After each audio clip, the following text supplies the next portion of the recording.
This is International Master Eric Kislik. Today we're looking at Game 11 between Gukesh and Ding Liren, match tied 5-5, one win apiece. And for this game, I actually predicted a victory for Gukesh just because I thought Ding was getting into too much time trouble, and I thought the long string of draws would finally end. A lot of people thought that sounded kind of crazy, but got to get into the opening to make a judgment of that and see where things go. So let's see what Gukesh played. Knight f3, going for a ready. d5, c4. Now, I thought that e6 would lead to quieter play, but he in fact played d4. Okay. b4, c5. Now, this is an interesting move. It's a temporary pawn sacrifice so that if takes, you can play knight to c6 and go e5. So it's an interesting idea to try to provoke b takes c5. So interesting choice, and this whole line, on Lichess at least, is called the Michel Gambit of the ready. Very interesting naming. Now, if bishop to b2, which is a main line, perhaps Ding had prepared f6, just going for e5. Perhaps he prepared knight f6. Let's say g3, queen c7, typical move to prepare e5. Let's say bishop g2, we just simply go e5, and then I can go bishop g4. Pretty sound chess, knight bd7, bishop e7. So, probably if this had been played, the position would have been very safe for Ding. I think this would have been very safe for Ding. So that was not what came up in the game. e3 was what was played. Now, knight f6 was correct, but far too much time was spent thinking on this move. It should have been played in about 5 minutes. He started to fall extremely far behind on the clock. And I think Gukesh just made a practical decision and said, you know what, I'm going to play a3. It's not really that scary of a move. I'm really just basically playing a Blumenfeld gambit, Benko gambit with colors reversed. It's kind of like in the Benko, if you play an e3 line, I'm just going to play this kind of a line. And I'm going to ask my opponent to find good, sound, sensible moves. And what I said here is Gukesh does not have a bomb to drop besides a standard Blumenfeld gambit with reverse colors, exactly as I was saying. But he gets Ding into a very long think, which caused severe time trouble.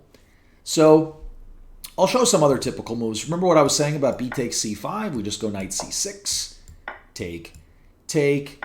Nice little resource here. I can play e5, which is a very good little gambit, if you will. The idea is to take and castle and go rook e8 with all this play down the e file. So I analyzed a few cool moves here. Knight e4, knight c3. Here I analyzed take. Notice that I have a bunch of interesting moves here.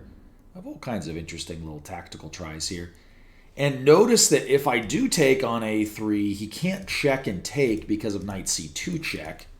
So a lot of interesting tactics here. Takes, queen takes, I take back with my knight. Now I just move back. Now, the argument here for black is just that you have a better structure. So I just said black is a better structure. But, white can play knight b5, knight d6. So white has enough dynamic play. But the other move here that I highlighted is b5. I said b5 is the overwhelming main line and scores the best for white. Queen c7 is the main line. a6 also scores well, playing the pawn break. But I believe that this is what he expected to play, this pawn sack. Some cool lines here. Knight c5. I'm hitting the knight goes back. Throwing the check. Now I get the bishop pair. Queen e2, bishop f5. Trying to keep an eye on that c4 pawn. Going to go rook c8. And now I go rook c8. And now I go knight d7, trying to go for e5. So rook c1, I get in my little e5 move. Cannot take it because I'll trade queens and win the piece. And now I simply take. Yeah, I continued the line just to show you what the play could look like. Take, bishop goes back. Now white might try something on the c-file, but there's really nothing happening there. I can go knight a4. So knight a4. Just bishop d7. No problem there. Yeah. And here I can just play this. So this is actually totally fine. I can chase the rook away. But that is considered to be the sharpest line, and it has the best score to play b5. So I would have expected b5. So I've had students who played this move. a3. Alrighty. So he goes for bishop g4. interesting practical choice to avoid preparation. But I do have to tell you that my students who play the ready, even who are 1600, they all know that knight c6 is the standard move here. You never have to fear b5, and you never have to fear b takes c5. So knight c6 was played in all of the correspondence games here. Not some of them, all of them. So b5, knight a5. Let's say they go here. Now there's a backward pawn on d3. I can just play b6, and I can play g6. So the g6 move he wanted to play in the game, this is the way to play it. And the other thing you can do is you can go for knight g4. So boom, and knight g4. And if anyone is for choice here, it's definitely black. So strange opening preparation for a world championship match. It is also strange that both players were not aware of the value of c6. But this is where chess culture comes in. If you just know this about this opening, you probably won't want to play a3. You can play knight c6 basically right away in 30 seconds. So don't really know what Ding was going for there. So he goes bishop g4. Okay. Take. Take. Yeah, I mean, he definitely wants to take and try to weaken the pawn. h3. Okay. Take. Take. Obviously hitting b7. So now queen c7. This is a multi-purpose move. So not only do I have ideas of a5 under some circumstances and e5, also knight bd7. So here's the thing. White has the bishop pair. What's the most important minor piece on the board when you have the bishop pair? The unopposed bishop, this bishop on f1. So what do you want to do with it? Increase its scope. c5, advance the majority and check or come to c4. You'd like to play one of those types of ideas. So d3, question mark. White does not understand how to play with the bishop pair. He needs to increase its scope, and this is done by c5. This was discussed at length by Garry Kasparov's trainer, Josef Dorfman, in the book The Method in Chess. So let me show you a line here. c5. I play the check, and then I castle. And now I have a double attack right here. Bishop b2. I'm hitting both pawns. e5. They hold the central pawn. Makes sense. Take. Take, take, go queen g3, trying to be kind of annoying here.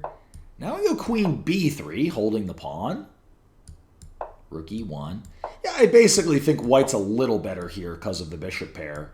But this was clearly the correct way to play. So let's say I just go knight a3. They go for this double attack right here.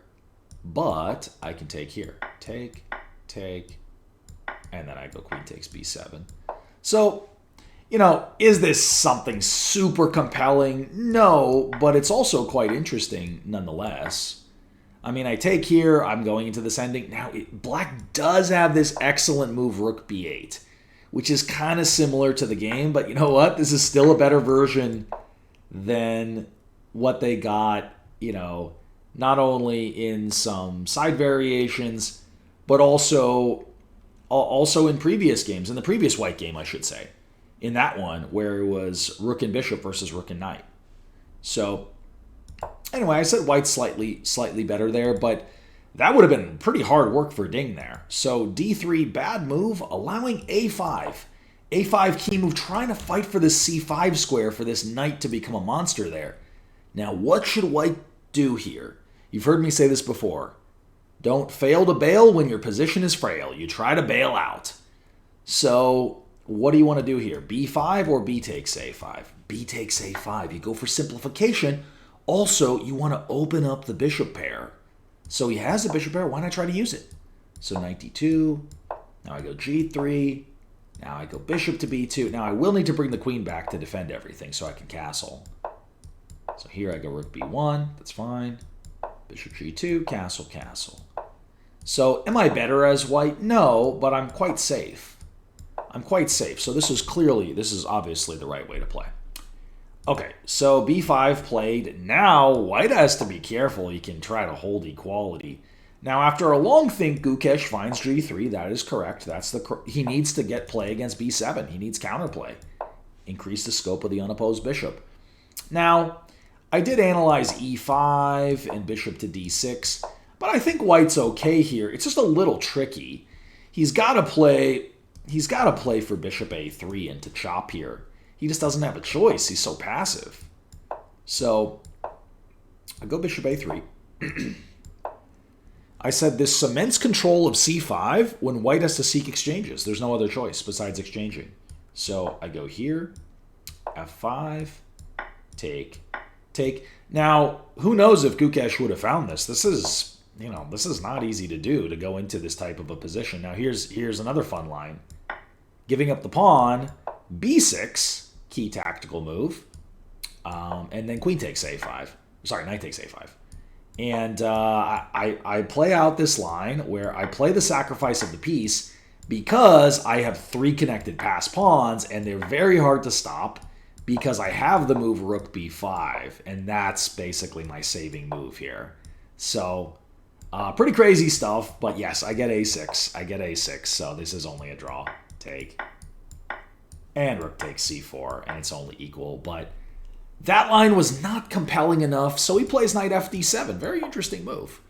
Castles, knight e5, queen f4. So now he's trying to get counterplay against the d-pawn, so it makes sense to just defend the d-pawn. So he plays rook d8. Excellent move by Ding.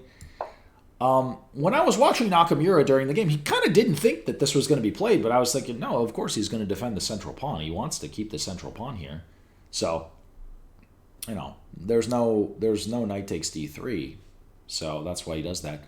Now, what should have been played was the very subtle knight d2. Now, here's the idea of knight d2. You sack a pawn because b7 is weak anyway, and you could go knight e4 afterwards. So let me show you the line here. I go b6, trying to overload the queen b8, rook b1, and now I looked at 2 different lines. If takes, I go queen g5, just trying to be annoying. Rook b5, so as active as possible with the heavy pieces. And now I have queen d1 to come back and try to steal that pawn. So that's what I analyzed here. But yeah, I mean, Gukesh might have seen something like this and just thought, oh, I'm down a pawn. But he is ahead in development, and the a-pawn is weak, so that actually would have been okay. The other line I looked at was knight e takes d3. And now I go knight b3. Take, take, and then I go rook b5. Take here, hitting the rook. But I do get this back, and then I get to go c5. c5 is a key move for activity. You must increase the scope of the unopposed bishop and try to get a passed pawn. Boom, there we go. Sacking the piece again, focusing on the passed pawns. So I thought it was very interesting to play these lines out. And you can see this is drawing. I play b8 queen. It's a draw. So very interesting stuff. Okay, so rook to d1 was played. And now the craziest move of the game. What was he doing? He played g6. And in the press conference, he thought he was in trouble. I was like, what? What's going on here? This is an insane choke move. Like, what are you doing? I mean, I said this was a senseless and irrational move coming from a place of extreme pessimism. Well, the thing is, what I was thinking here is, what about the very clever queen b8? Was a very interesting move, not on anyone's radar, even the computer, but it's very strong simply by preparing to take. So my line here, b6, and then I take. And then my queen can come out here and attack the pawn. So I started looking at that and I said, ooh, I think if he played this, he probably would have won the game, or at least had excellent chances. So let's say here, I mean, I'm not saying this is game over, but like, pause for a moment. We're up 2 pawns here. We're up 2 pawns here with black. Like, if Ding had played this, he might have won the game and kept his title. So, like I said, I predicted a win for Gukesh just because I thought Ding couldn't keep getting away with this.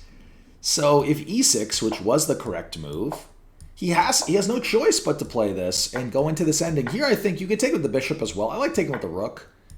I like taking with the rook and just going rook d7. And here I can just go a4. I think this looks very comfortable. And then I just go bishop to e7. Bishop b2 and then e5. So I have the protected pass pawn as my extra pawn. I mean, I really think Ding would have won this game had this been played. g6, what a crazy move. I mean, now he gives Gukesh the chance to pounce. He's got a chance to pounce on this because, with time trouble looming, I mean, this is hard to play. And a4 was played. I think he didn't really consider this move. Now, I do have a cool line here. This involves, an x-ray. So now I go b6, hitting the queen. Queen b1. And like I said, I have that knight e4 move. That's a big move. Take and take. Very important move. And now I can just simply take. Now, this does only lead to equality because you do get to take on b6. But still a very interesting line there. All right, so a4 played. h5, brilliant move by Ding, by the way. So I don't want to be too harsh on him. He did find a brilliant move because now he's threatening bishop h6. And the queen is super short on squares, but b6. Now, from the perspective of comparison, I really didn't like queen d6 because it cost Ding a lot of time and forced him to defend passively. Whereas if he just gone queen b8, he would have had the initiative. And this gets really hard for white to play. Now, I don't know how much of this white saw, because here his whole key is go after that pawn. Now, it's quite possible Ding saw lines like this and thought, oh, this is super scary because my king is exposed, but I do have these super strong cramping pawns on the 5th rank. Take, check, and then bishop e6. Again, this kind of a line in your calculation can be really muddy, but I would have gone for that with Ding. If from Ding's perspective, that was the way to go. Okay, bishop a3, challenging everything, going after b7. Bishop h6, excellent move by Ding Liren. Take, queen e4, knight c6. And now Gukesh simply goes knight a3. Now he has a bunch of moves. Knight c2, he might play knight b5. He also has the threat of just going rook db1. And now rook d7, unfortunately a really bad move because he could have just castled. And the general way of looking at castling is castle as quickly as possible unless you have a very good reason not to. So I'll show you a line I looked at. Take, and then I just get my pawn back. And rook f6, good square to be on. You want to attack on the dark squares here. And this would have been equal. Now, I am down a pawn, but because of the opposite colored bishops, this is going to be a draw. And the other line was knight c2. I just gobble. And rook d6, that's the key square because, like I said, not only am I defending the rook, but I also can come to f6 in certain lines. This would have been perfectly fine. This is what he was dreaming of. Now, knight c2 played here by Gukesh, actually a mistake because queen e2 was better. And here's the idea. Now, you could play rook b5. That's a clever move. But you could also just take here. Take, and then simply take and play rook e1. And the key here is I just have this outposted knight and this protected pass pawn. So black is just stuck defending for the next 30 to 40 moves at least. And with time trouble for Ding, would have been very hard. All right, so knight c2 takes the pawn. Good move. Rook a b1, queen c7, rook b5, castles. Now, what I thought should be played here was just pile up, was just to go here, and now you can play against all the pawns. And, let's say here I go queen e2, and if I try to go e5, then just simply takes, and white is better. How much better? It's debatable. Slightly better here. There's some targets to defend. It's a little awkward, but Gukesh basically said, I forced him to solve one problem in time trouble, and he couldn't do it. Dvoretsky would say, play prophylactically. You want to play for b6 to stop knight c5. Now, maybe he thought about this and he got scared. He kind of saw ghosts here. Okay, I could play this and then defend. Knight b3, but I can hit the queen. And now I go b6, and now I'm perfectly happy because now I've stopped knight c5. But he plays rook b8, knight b3. Once again, the only move is to play this. And again, I don't know what he saw or didn't see. He probably didn't realize rook f6 needed to be played, trying to get counterplay here. And that's one of our key defensive moves, hitting the knight. Take, knight c6. I come back to b4. And had he played this, I think he would have been able to save the game. Take, knight takes f2. And this was basically the key. So we have equal material here, right? Yeah, equal material. So rook d6 was the one singular idea, but look what happens. Gukesh scared him with knight c5 and caused this insane choke and time trouble. Now, rook db1 wasn't the best, but he was going for a scare. So I thought knight takes b7 right away was better because, I mean, this ending will be winning. And after knight b4, now he's up a pawn with a protected pass c pawn. So actually, in this line in particular, now I get 2 pawns for the exchange, but I'm going to have 2 connected pass pawns, so that is winning for white. And the game was lost here with queen c8. An insane blunder, insane choke. And also, you got to be so careful about time trouble because I was scared of this kind of thing happening the whole game. And this is what they should have gotten. Knight b4. Knight b4, you block the file.